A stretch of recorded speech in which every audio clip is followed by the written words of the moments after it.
Okay, I believe we are go. I hope so. Welcome everybody to the After Swim Show. This is our very first episode, and Jay, how are you feeling?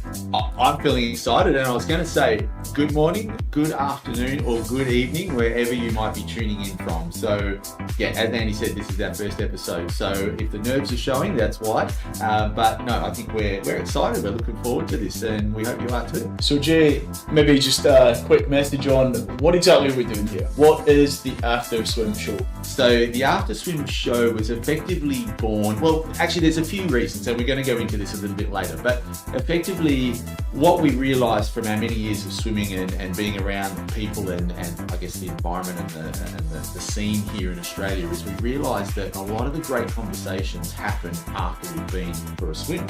Be it, tips and tricks or what we saw or what might be happening in the world today or even how we're feeling personally. So that's what we're looking to explore in this weekly show. So, building on that, we wanted to take those conversations and share them on the global stage because, for both of us, I don't know about you, but certainly for me, I find that the swim is great, but the conversations afterwards are some of my favourite parts too. So that's basically what we've done here. Yeah, so, and we're trying to get you guys together as a community. I mean, we have a local community here in Australia, and we're broadening this out to a global audience. And with the idea to connect everybody. And okay, this is online, but we'd love to connect the broader open water swimming community in general. So over the next hour, we're going to be covering a few things. We're trying to follow a format, let's say.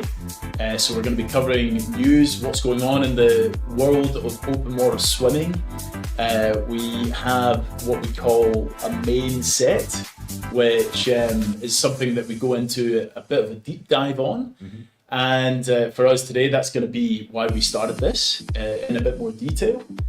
We have something called the Weekly Wisdom, which will be, again, picking a topic and just going into it in a bit of depth. Like Jay said, we get asked for tips and advice all the time, so we thought this was the perfect vehicle for that. And then, we have a Q&A section as well, just so that anyone that has questions, even in the chat, these are live streams for a reason. We encourage engagement, so we can answer those as well. So yeah, and certainly, being our first episode, we're going to go through some of the questions that we are commonly asked, but we certainly invite yourselves to send through any questions that you'd like answered, and we'll do our best to answer them on the fly and hopefully give you an answer that you're happy with. All right, well, on that note, get into it. Yeah, let's get stuck in, shall we? Okay, so coming up, what's happening in the world, Jay? This week we've had quite a few things on, and obviously we're in the Southern Hemisphere here, so we are based in Perth, Western Australia. Just locally, we've had a few things. So over on the east coast of Western Australia, there's been what's called the U24 swim event, which happens in... Well, it's happening this weekend. Well, that's it, and it's in Port Phillip Bay in Melbourne. That's 12k, yeah. 24k, I think, as well. It's set up by the guys at Swim Well, Peter and Charlie. I know personally are fantastic guys, and it's great to see these kind of events popping up. In places like Melbourne, all around the world. I think it's just awesome. Oh, yeah. Another thing that's happening, or has happened, it was actually just last weekend, is the Midmar Mile in South Africa. So it's in the Midmar Dam.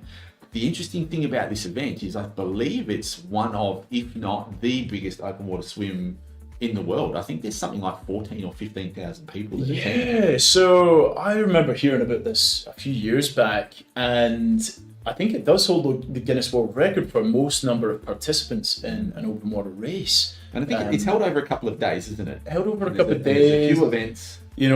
People from everyday swimmers all the way through to the elites. You've had the likes of Sharon Van Ruendaal doing this.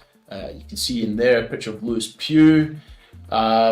Corporate teams, I think this is like a really huge fundraiser for amazing causes as well. So, it is just amazing what's out there in this open water world. And, I think we know a gentleman who was the winner of this back in 1977, Paul Blackbeard. Yeah, we're lucky enough he's actually here in Western Australia and is a regular at a lot of the events that we have locally.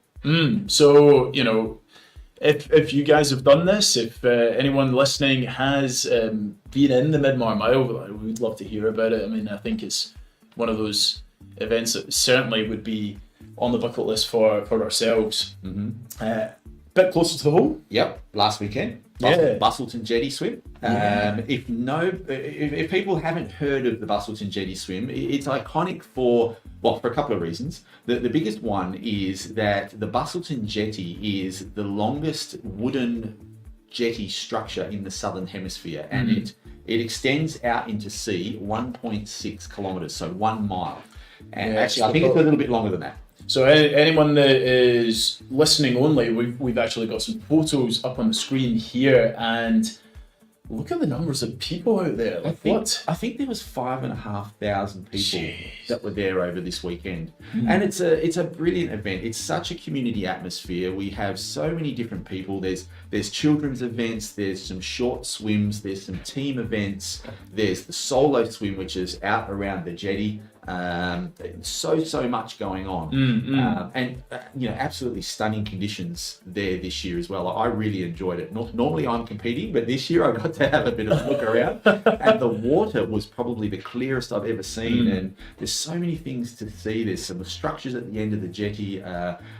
Sorry, when I say structures, there's some sculptures at the end of the jetty under the surface. Yeah, a little bit of a dive scene. And I just got to see so much. And I even saw you there. Were you competing? I wasn't competing. I think a few people thought I was, and I had quite a lot of people coming up like, how did you get on? I was like, I was just spectating. But you were there for a reason, yeah? But yeah, my sister was competing, my brother-in-law, my partner Eliza. So it was a phenomenal weekend, and my dad's over from Scotland and his wife Debbie, so that was great to be able to take everyone down to Busselton and show them what we have in our backyard. And this, like the Midmar Mile, is one of those ones that is a swim for everyone. I got chatting with people. I got chatting with a lovely lady, Helen Knight, who's come over from regional Victoria. This was her longest event, and she made it. She did it no wetsuit, which was like huge, all the way through to the likes of Kyle Lee. Yep. Who won the event in 38 minutes and 27 seconds. Something like that. Super quick swim. So, just missed out on the record. So for 3.6 kilometres, averaging a pace of 1 minute and 4 seconds per 100 metres. I struggle to do that. Is insane as well. And I don't think I've got a photo here, but he'd actually swum into a ladder midway through the event. So, and he had a blooded up nose as he was like running up the finish line. The finish line. So it's amazing. So it doesn't matter how experienced you are, doesn't matter how good you are, we all have these moments where we make mistakes. So if you've ever felt bad, I'm sure he felt terrible. Oh, I know. But it was great to see him. We were reminiscing about the last time I was in this race back in 2018 with Kyle, and I think you've got a little bit of a funny story about that. Got a bit of a funny story because I was actually ahead of him coming into the finish. Granted, he was probably about 15 at the time, so I had a bit of an age senior. I was a bit senior to him at that point, but we've actually got a video from that finish, and brace yourself, ladies and gentlemen, because this is exactly what not to do at the finish. Yep. So for anyone listening, only this is running up the bank at the finish, and I'm maybe about 5 meters ahead there, and I completely face planted coming up that finishing line. Which you're not the only one to do that. I've done the same thing a couple of years ago. Oh, it's the worst thing. You're trying to get your knees high, and bam, straight onto the and you can't see it there, or maybe you can. As the camera pans, you can see that there's lots and lots of people, hundreds of people actually watching. So there was no getting away from that. But this wouldn't be the After Swim show if we didn't show funny videos. But we've also got another one from a friend of ours, JJ, who is showing you exactly how you should run into the into the water and across the bank. Let's see if we can get this running. Right, there's JJ. See if you can spot him. He's running across the bank and he's absolutely flying across here. Like, just, it's like Jesus Christ, he's walking on I water. was going to say, I'm going to have to nickname you Jesus next time I see him, because that literally looks like he's walking on water. That is a heroic effort. That is impressive. So yeah, really, really impressive stuff. Speaking of impressive stuff, we've also got, and again from that part of the world, you might have seen this young gentleman on your news in the last few days or so. Jay, maybe talk through this one. This young fella's made the news globally. So effectively what happened was he and his family were out enjoying the afternoon in Busselton. His name is Austin Applebee. Sorry, Austin Applebee, yep. They were enjoying the afternoon out there, and Busselton can be quite windy, and they were on some paddle boards and got blown out to sea. And I think he was about 3 or 4 kilometers off the coast when Austin actually made the heroic decision to leave his family and swim back into shore to raise for help, because there was nobody out there to find them or look for them. I don't think anybody even knew they were missing.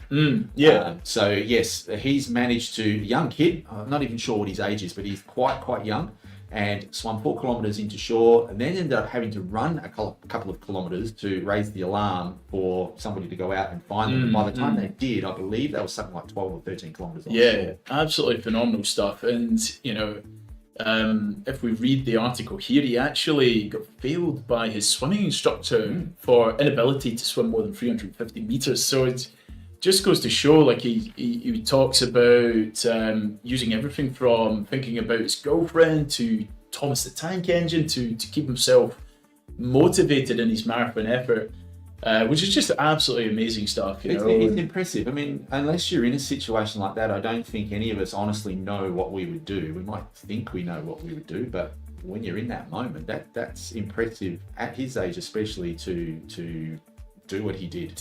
And I think it's a timely reminder of just how important skills swimming as a life skill is, not just technique and having smooth freestyle, but that the basic survival abilities.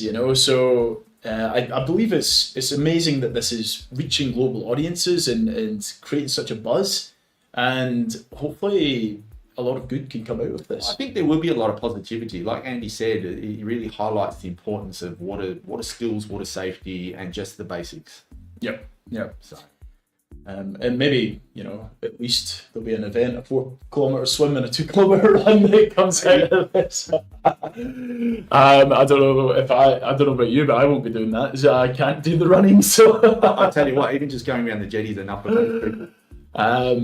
Now, we had something happen last night as well. What was on? We did. So we had the Rottnest Channel Swim briefing last night. So for anyone that doesn't know the Rottnest Channel Swim, it's a 19.7 kilometre channel here in Western Australia. And I'd say about 2,500 swimmers take it on every year, either as a solo, a duo, a team. We've both done it as solos as well. Just a purely phenomenal event to have, not just in your back door, but on the global map. And last night they had the briefing, so everyone's picking up their race packs, getting, I suppose, ready for the swim. It's in 10 days. And the vibe was good, wasn't it? Like I was there as well. I'm not swimming, I'm supporting this year. But the vibe I thought was really positive, really upbeat, and it was in a new location this time. And at Optus Stadium, so that was really cool. And it's just amazing to see, again, just like these other swims, the whole spectrum of first-timers, weekend swimmers, everyday swimmers to the elite guys. And speaking of the elites, not that I want to purely focus on that alone, but we've got some really interesting people coming into Perth for this swim. And so we have what's called the Champions of the Channel, which is a division of the Rottnest swim. So it's 20, I think, or roughly 20 of the world's best swimmers, or certainly the region's best swimmers, who are in their own dedicated wave and get to go off first. And it's really, I guess, what's the word I'm looking for? Celebrating, I guess, the elite aspect of the sport. And we have the reigning champion of the Rottnest Channel Swim in Max Coton. So he's local boy. He's heading up that field. We've got some international flavour this year as well. So we've got Greg Paltrineri from Italy. He's the Olympic champion. Andrea Filadelli, European champion. Again, a few more incredible local swimmers. Robert Bonzo, he's an international level swimmer. Great up and coming open water swimmer too. Commonwealth medalist Travis Nerapelt, dual Olympian. In the females, Bianca Monaco is the reigning champion for Rottnest Channel Swim Solo. Barbara Pozzebon from Italy, again, international level swimmer. She came, I think, 2 years ago when the race was abandoned. So coming back for redemption. Maddie Armstrong, race for Australia. Rebecca Weller, former winner. So, it's going to be a really interesting year, I think, in terms of at the front. But for everyone that is racing at the front, I also think the guys. I really admire the guys that are coming in going. 10 hours and 11 hours for Rottnest Channel Swim. And it's impressive for a different reason. I mean, you look at the elites and yes, okay, it's impressive that they get across in such a fast time and they put all this effort into achieving what they do. But in some ways, actually in more ways, it's the people who are further down the field that I find are quite impressive, because they're in the water for a lot longer than anybody else. They generally have to endure probably the harshest conditions. They're putting in the most effort. They're subjected to the conditions a lot longer than everybody else. People might not give them any hope of making it across. And I think one of my favourite parts of the day is actually waiting, being in the afternoon and seeing these guys coming across the line. And you just see how much it means to them. And even from my perspective, until a few years ago, I had absolutely no ambition whatsoever to do this event. And I remember talking to one of the ladies at my local the surf place, beach where I go and swim, and I said to Sue, Sue Oldham is her name, and she's got so many accolades. But I said to Sue, you know what? I look up to people like yourself, because that is not something that I have ever wanted to do. And I look up to you. That's an achievement. It doesn't matter what time it takes you to do that, but just the act of doing it is impressive. So absolutely. It's a race for everybody. And I think actually sometimes being naive and not having done it before is a distinct advantage. If you don't know what you're in for. I think you do need that sometimes to get started. Yes. And just jump in. Just build the plane in the sky. Sometimes if you don't put that first foot forward, you sometimes never get started. And so but what we can tell you is, when you do put your foot down on the sands at Rottnest, it's the most amazing feeling. There's honestly no better feeling in the world. It's just incredible when you get across that, run up that ramp, cross the line, see your loved ones. Yep. And you've done this incredible thing that you can always look back at. Such a sense of achievement. Which is just phenomenal. Now, we've been talking about things in the Southern Hemisphere. In the Northern Hemisphere this week, and I believe it has concluded, it was on last weekend, is the European Ice Championships. Yeah, and so, for anyone that hasn't come across this type of swimming before, this is essentially racing in waters of under 5 degrees Celsius. Now, I don't know what that is in Fahrenheit. I think it's just cold. 50 or 45 maybe. It's something absurdly cold that bites right through to your bones. But we've got it up on the screen here. Some footage from the Instagram page. Andreas Washberger in there, our friend. And look, they're swimming in the snow. And look, if you haven't heard of it or seen it or know anything about it, go and check it out. It is the International Ice Swimming Association. Look at this, they're cracking ice before you can swim using a sledgehammer. It's like, what the hell? So, it is crazy. Absolutely phenomenal stuff. And, well done to everyone who raced. It always looks like such an incredible party. and supportive environment at the World Championships, the European Championships. And that is certainly an event that, okay, yes, it's physical, but it is absolutely a mental game as well, because just to even get in that water is an achievement. Right, so we should wrap up the news very soon, but before we do, we wanted to bring up this guy here, Jono Ridler. So, Jay, who's John? Jono Ridler, an amazing guy that we had the opportunity to meet a couple of years ago when we went to Hawaii, and he is certainly an advocate for the ocean and for ocean health. So Jono's actually doing what I would call probably a crazy swim.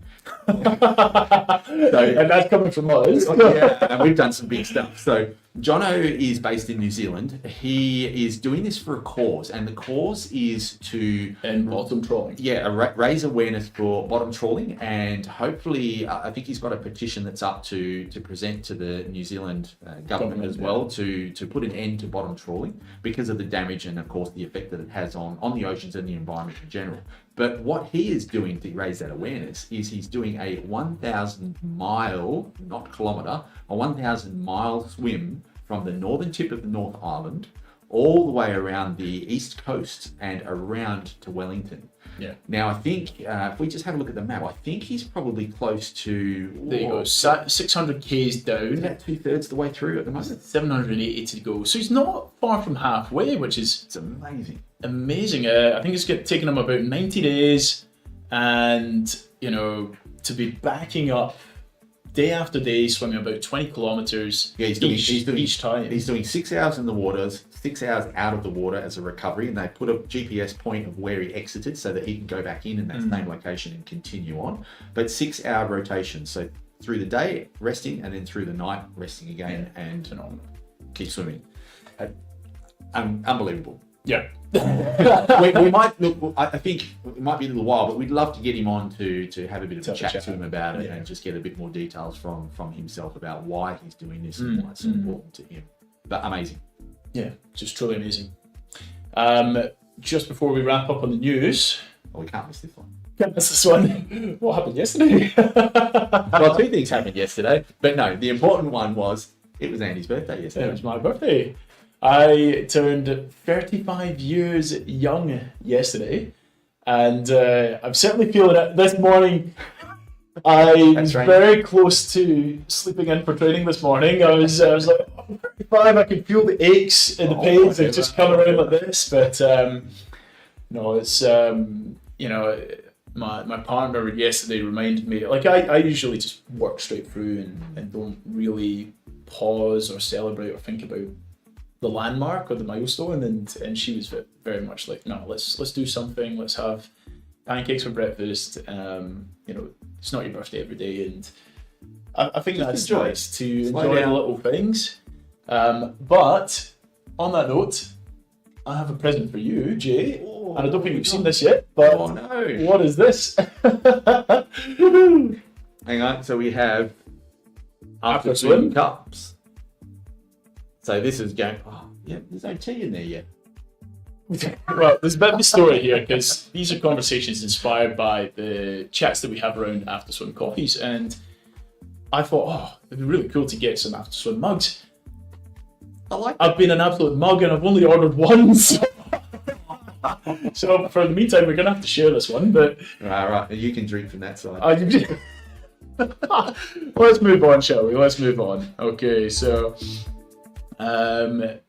what have we got next then? That's the news done. As you can see, we have some swimming themes, so we are now into the main set, which you can appreciate is probably the most typical part of the session. Yeah, and we wanted to structure things in a way that we could focus in on things, especially in this type of format where we have time to explain, to share our thoughts and advice, more so than a 15-second reel that you would get on Instagram. So today we wanted to talk about after swim. Why have we created it? Yeah. Well, do you want to have a stab? I think, as we alluded to in the early part of the show, after swim is really about those conversations that happen when you get out of the water. And for us, it's a real opportunity to connect with the community, to have some of those deeper conversations, There's certainly things like, what's going on in the world, what's happening with us personally, how we felt in and out of the water. And, it's a real great opportunity to bring the community together. So whilst we are doing an online show and this is an online community, one of our aims, certainly in the future, is to help unite a lot of those communities that are out there in the world. I mean, have you ever heard of Pod Squad? Have you ever heard of the Wellington washing machines? Have you ever heard of the Chunky Dunkers? These are all communities that we've had the pleasure of meeting ourselves. But unless you travel or unless you get to engage in these communities yourself, you probably wouldn't know they existed. So that's one element of it. Later on, we also would like to start having some other resources that we can share, because what we have found in our journey, and we've been fortunate to travel around the world as part of Andy doing his Ocean 7 challenge, etc., where we've had to investigate and research a lot of information. That information's out there, but it's sometimes really, really hard to find, and it's very isolated in its nature. So later on down the track, what we would like to try and do is bring a lot of that information together into one repository and almost try and be that central hub of information. Information and connecting the dots, building what you've just mentioned, Jay, and spoken so beautifully about. One thing that we'd love to do is help the open water community, because it's helped us so much. And swimming in the open water, physically it's been phenomenal. Mentally and spiritually, being in the ocean or in the open water, having time alone with your own thoughts, being connected to nature is all great.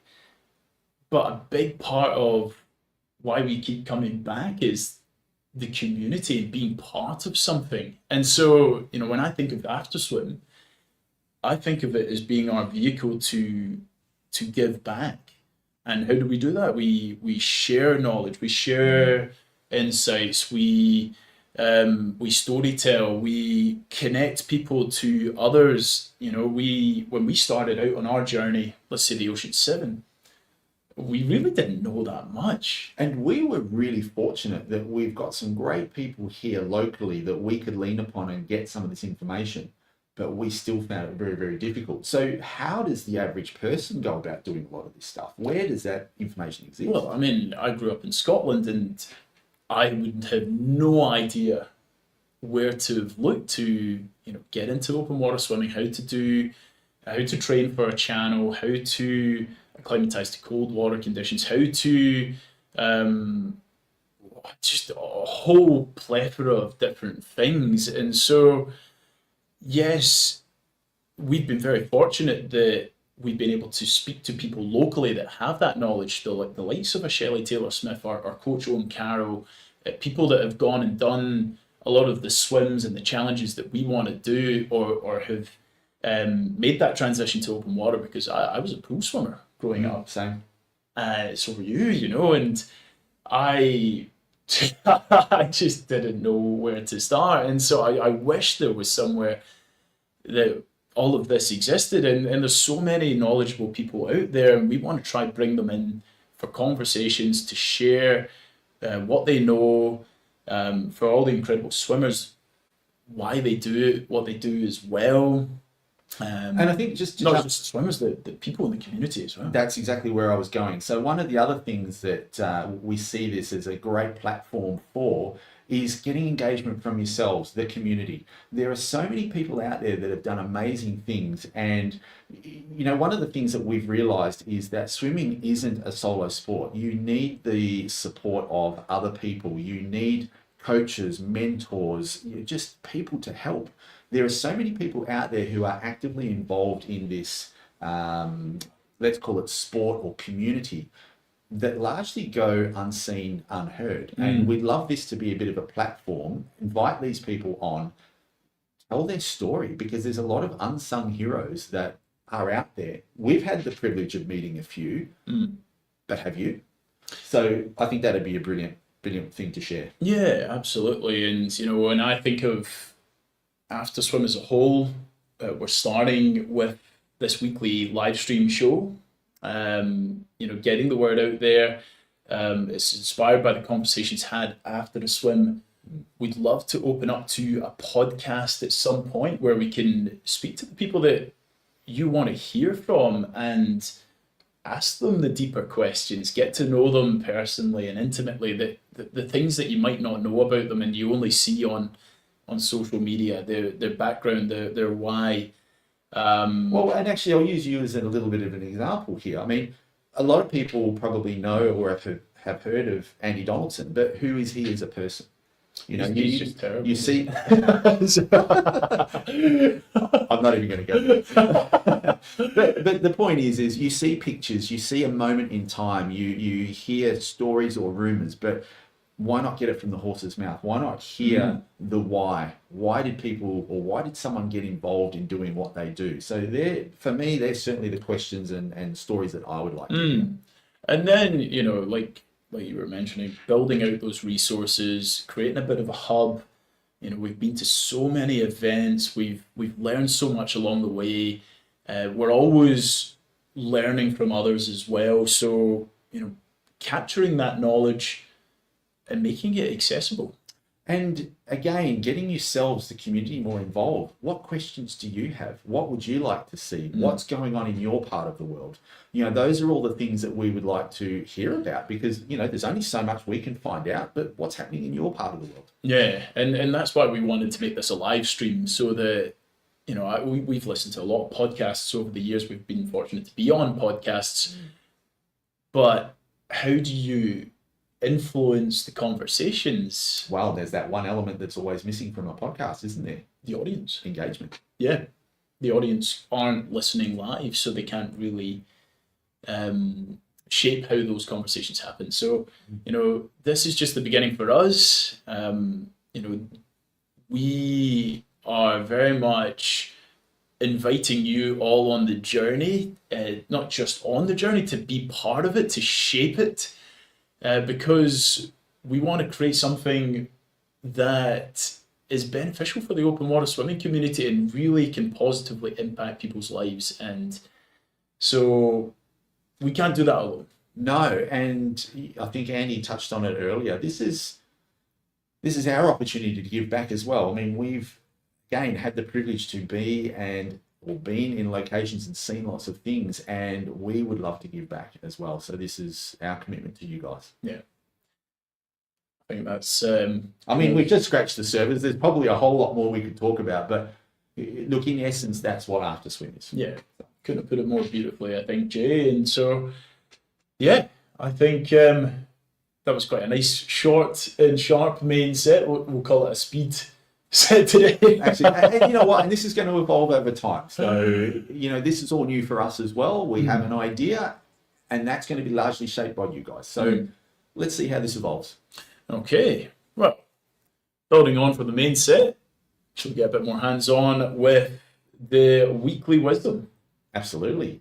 And look, this week we're going to focus more so on things like the Rottnest Channel swim. So that is something that's happening in about 10 days' time. We've had the briefing last night, so everybody's excited. People are also starting to get a little bit nervous now because it's hitting home that in 10 days' time they're going to have to do this big challenge. Up until this point, it's really been a lot of just training and just focusing on getting fit and being physically prepared. But there's so many more elements to this event than just the physical aspect. Yeah, and I think, this week we're talking about Rottnest. We're not going to talk about training or technique or telling you exactly what to do. I think we want to talk more about something that is applicable to everyone, and that's being ready for the challenge ahead. Yeah. So, when something that we like to talk about, a framework that we often go back to is the ideas or the concepts of being resilient and being robust. Now, Jay, you're going to put me on the spot. I'm going to put you on the spot. It's like, what are they? To you, what does being resilient mean? What does being robust mean? Well, I think I'll start with robust to start with. So in my mind, being robust is putting yourself in a position where you are prepared. be that physically or mentally. Because at the end of the day, if you are not physically prepared or mentally prepared, what's the likelihood of success? Probably quite low. So having that fortitude and having the, I guess, the experience and the backing and training behind you puts you in good stead to be capable of actually, firstly starting this challenge, but more importantly, completing this challenge and being successful.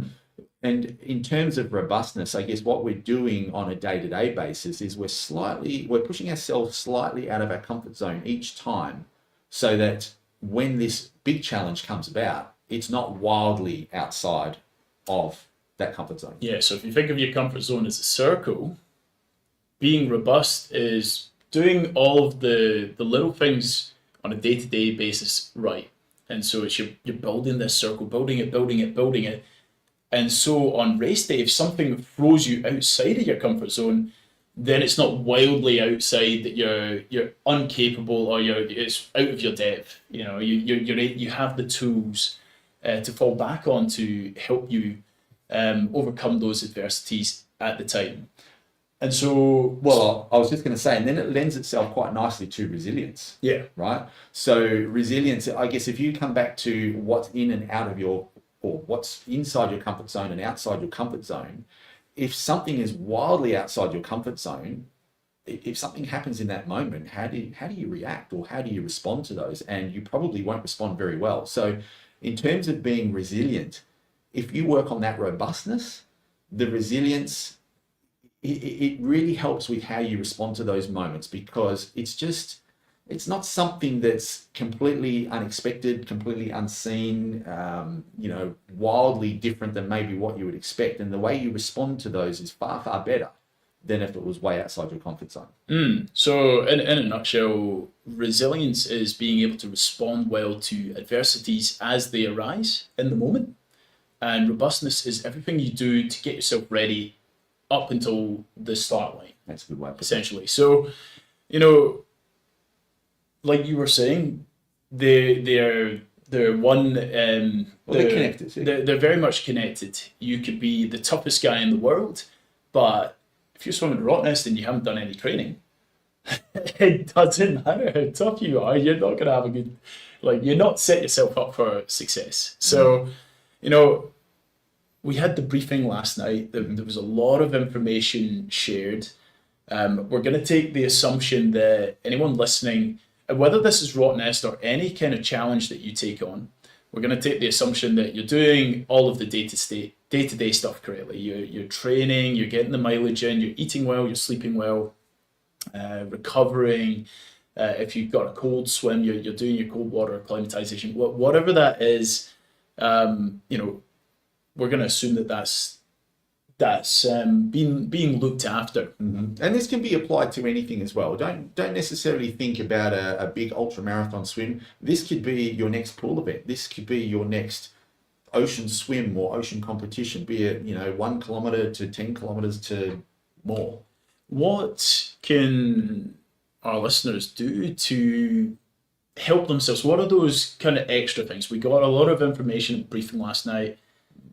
What would you be advising, say if this was my first time, what would you be advising me from now on until the event? We've got 10 days. Yeah, look, and we're getting close now. So 10 days out, the focus has been on the training. The focus has been on probably more the physical and I'll say mental aspect as well.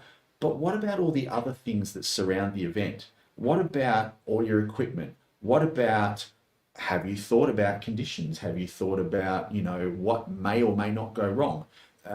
What are all the little things that all need to come together? Logistics might be another one. Logistics can play it's actually not part of the swim itself, but it plays a massive part of what goes into preparing for the event and also how you complete the event. So there's a lot of aspects that people probably either overlook or leave to the last minute, which can actually create a lot of stress and anxiety for people. And if you think about how the body works, we typically look at physical exercise as a stressor to the body. We all have experienced stress at work and things like that. But all these little 1%ers, they add up and they play, they add weight to what's going on in your mind.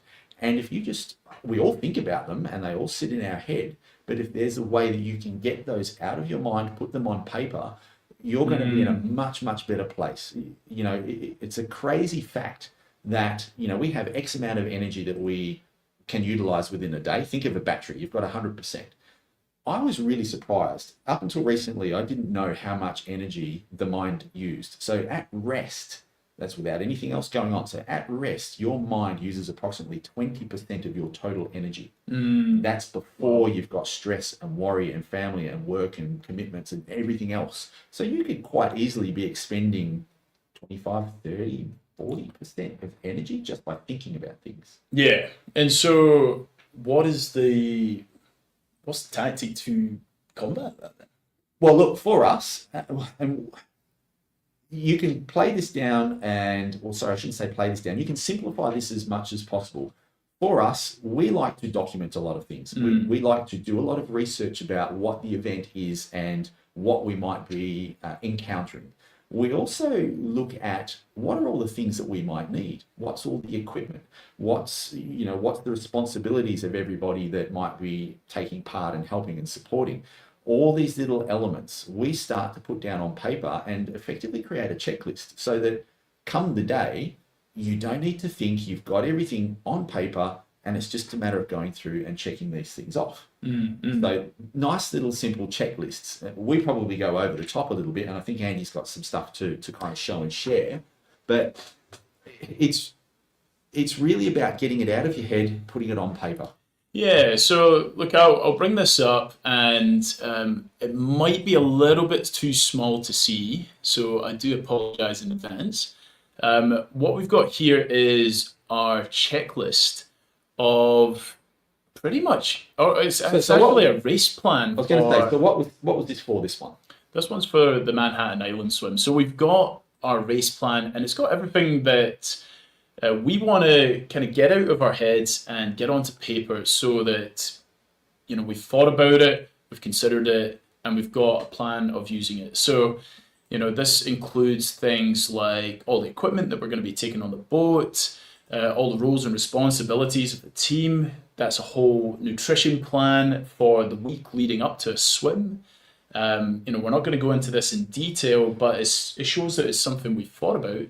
And then this is actually a timeline of what we're going to be doing on race day, because I don't want to be thinking on race day. I just want to be executing. And so if I've got it all planned out and I wake up in the morning, all right, this is telling me what I need to eat, all of the nutrition that I need to take, whether that's, you know, my beetroot shots, whether that's some antihistamines, whatever it is, I can just go through it and tick these off, and I'm saving the amount of energy expended by thinking. And then with the roles and responsibility of the team members, you know, because we've had these conversations in advance, we've got the plan, everyone's been given it, everyone's on the same page. You're not out there on the water. We have some team meetings beforehand as well. So we're not just doing this on the moment of the swim. We've probably had a conversation a few days or a week before about what the expectations are of every person within the team. Because as a swimmer, on the day, all you want to do and all you should do is just swim.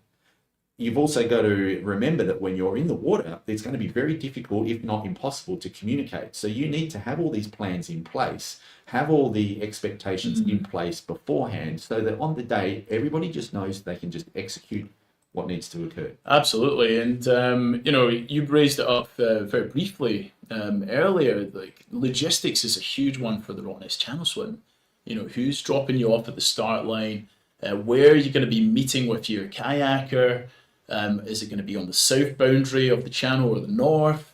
How are you going to find your boat? Because, you know, when you're out there in the thick of the moment, it is stressful. Well, we've seen a lot of people actually not meet up. So let me go back a step.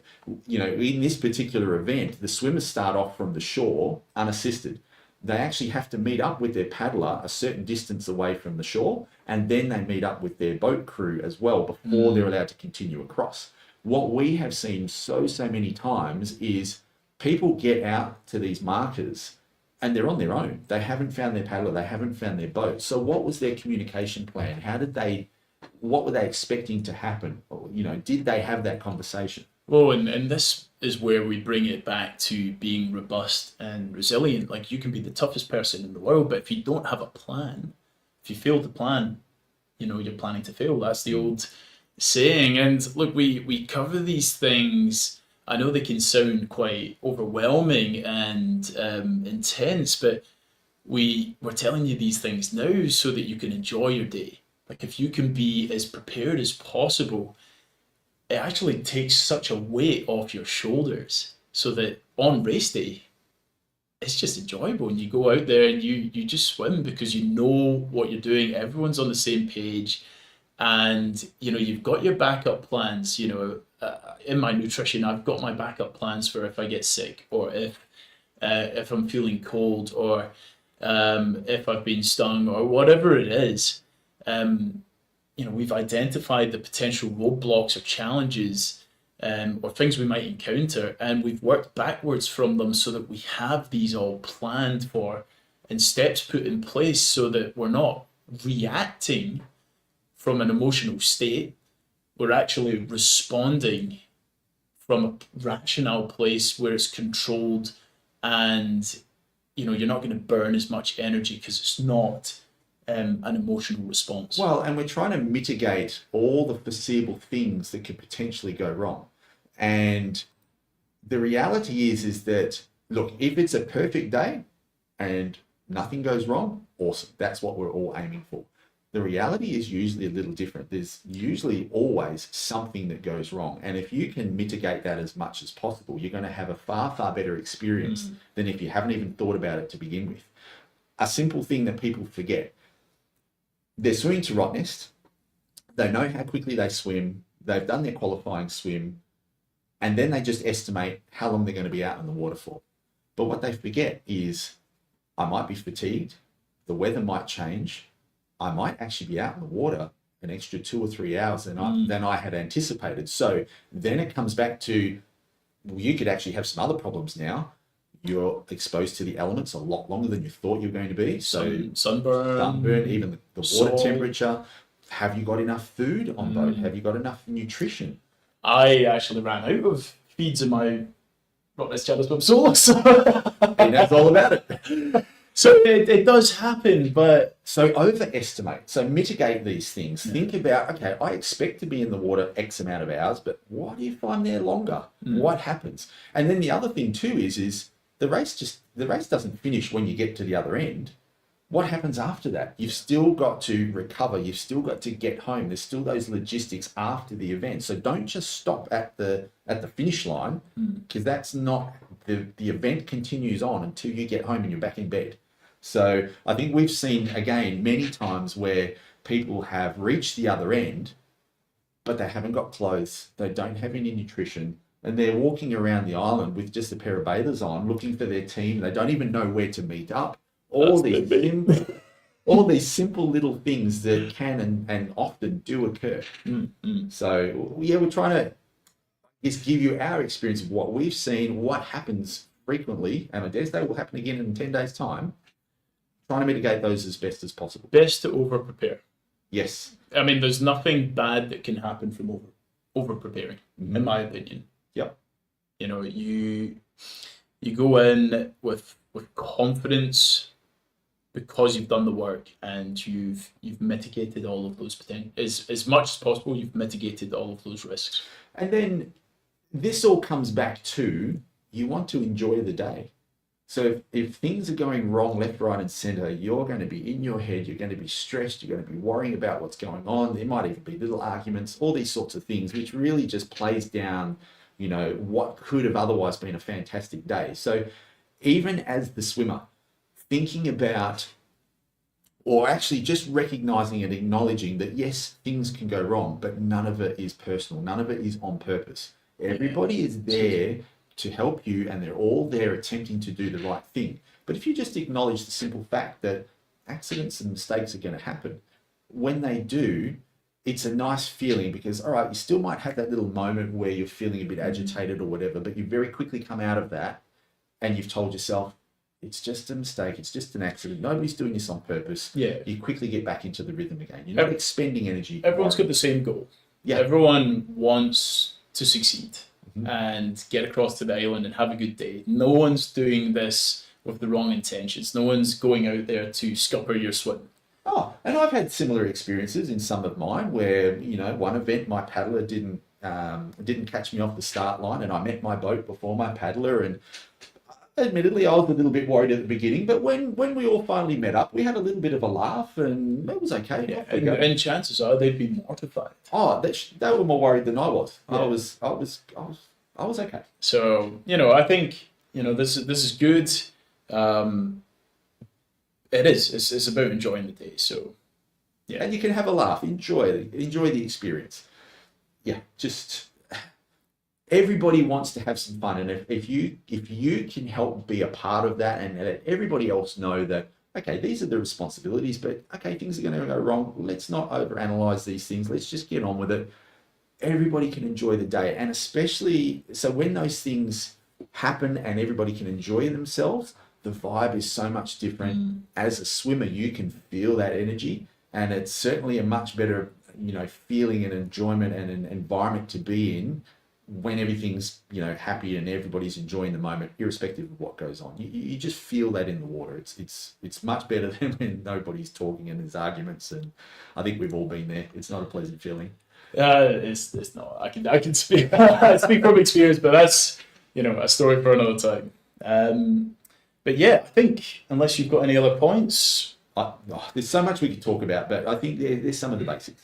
Yeah, I think so. And look, these weekly wisdoms, we've started this one with Rottnest because it's in 10 days' time, so we thought that was a good place to begin with. But again, we want you to help shape what we discuss. You know, this is for you.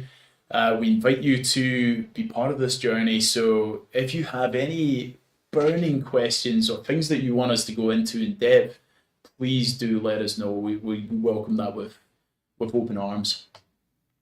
Shall we move on? Let's go on to the next section then. Cool. Right, this is Q&A with Andy and Jay. Now, in an ideal world, we would have yourselves firing through questions and we would answer these. But being as this is our first show, we have prepared some for you. Well, we get asked a lot of questions all the time. Yeah. Whether that's in even just this week, we've been, you know, trying to field some questions from our friends. I mean, whether it's you know, around the coffee table, whether it's in social media, people reach out and they have it's just a plethora of different questions. So I've gathered a couple of them here. And this was the first one from a lovely lady, Joelle B, who's asked, what do you do for recovery between swims, especially when so close together? Now, I'm presuming that means two big ones. Well, let's just assume here in Western Australia, Rottnest Channel Swim and Port to Pub, which is a month later. That's another swim to Rottnest. It's either 20Ks or 25. What would your advice be there? I think, look, ultimately, the first thing I would do, it would come back to what my goal is. So what is my goal? And if you can answer that question and really be articulate, it helps shape everything else around it. Certainly in between events, the first thing I would be doing is, after the first event, I'd be getting back in the water. I'd be not necessarily going back into full training, but certainly getting back into some movement, get that recovery process happening. Yeah, because the longer you delay that, the longer it takes you to get back to where you were. And the other thing too is, from a nervous system and physiological perspective as well, what is rest? What is recovery? A lot of people seem to think that sitting on a couch watching television, you know, that's recovery.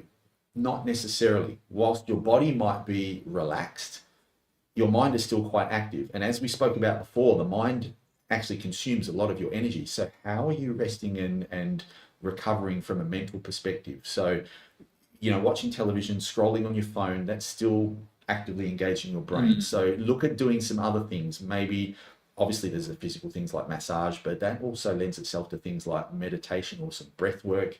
There's some sound therapy. There's lots of things that you could do to help relax your nervous system, because that's driving a lot of other things. Well, and, you know, if you're not in a relaxed state, how's your recovery? Like, it's not going to be optimum for getting back into shape and getting back on the horse. So, sleeping well, eating well, all of the usual things.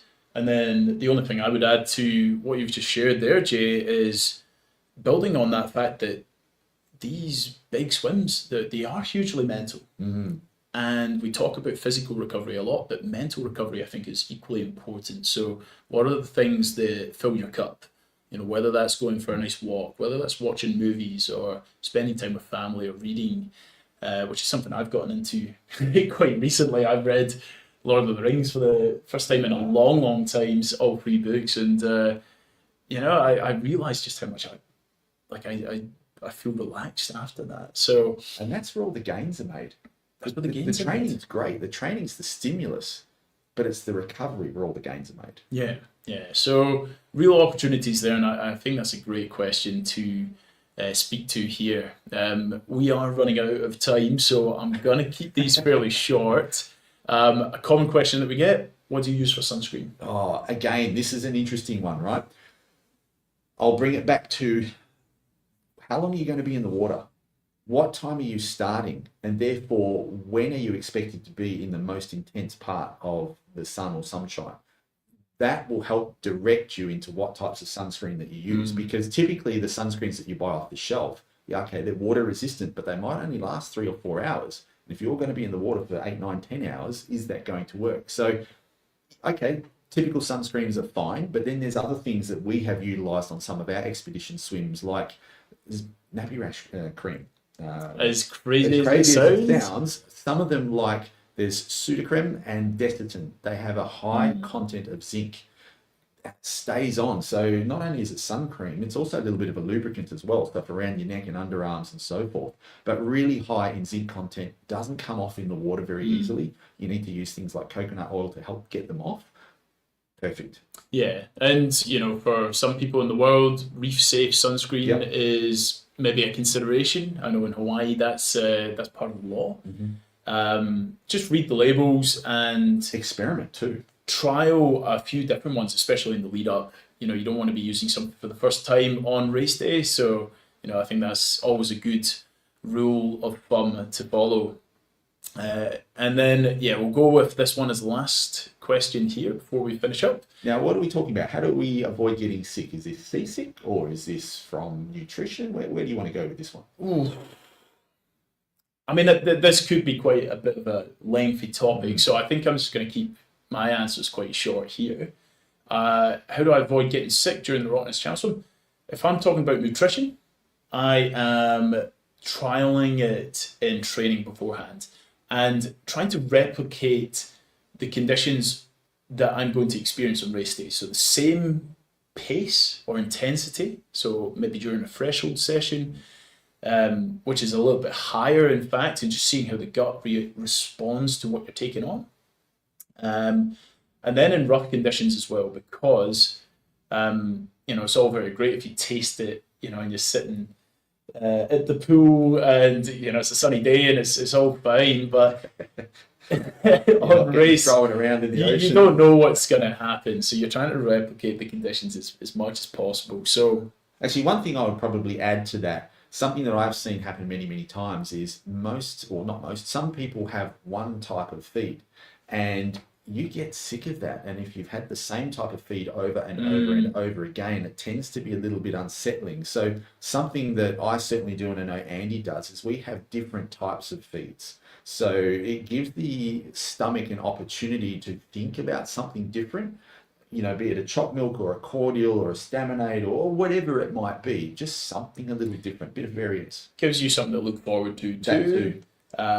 Remember, how good is that Coke? So we have flat Coca-Cola sometimes, and you know what? You'll be there swimming and you're like, oh, I know the next one's a Coke. I'm looking so forward to that. It is an awesome thing. So I think, trialing it before, remember that the salt might change the taste of these drinks.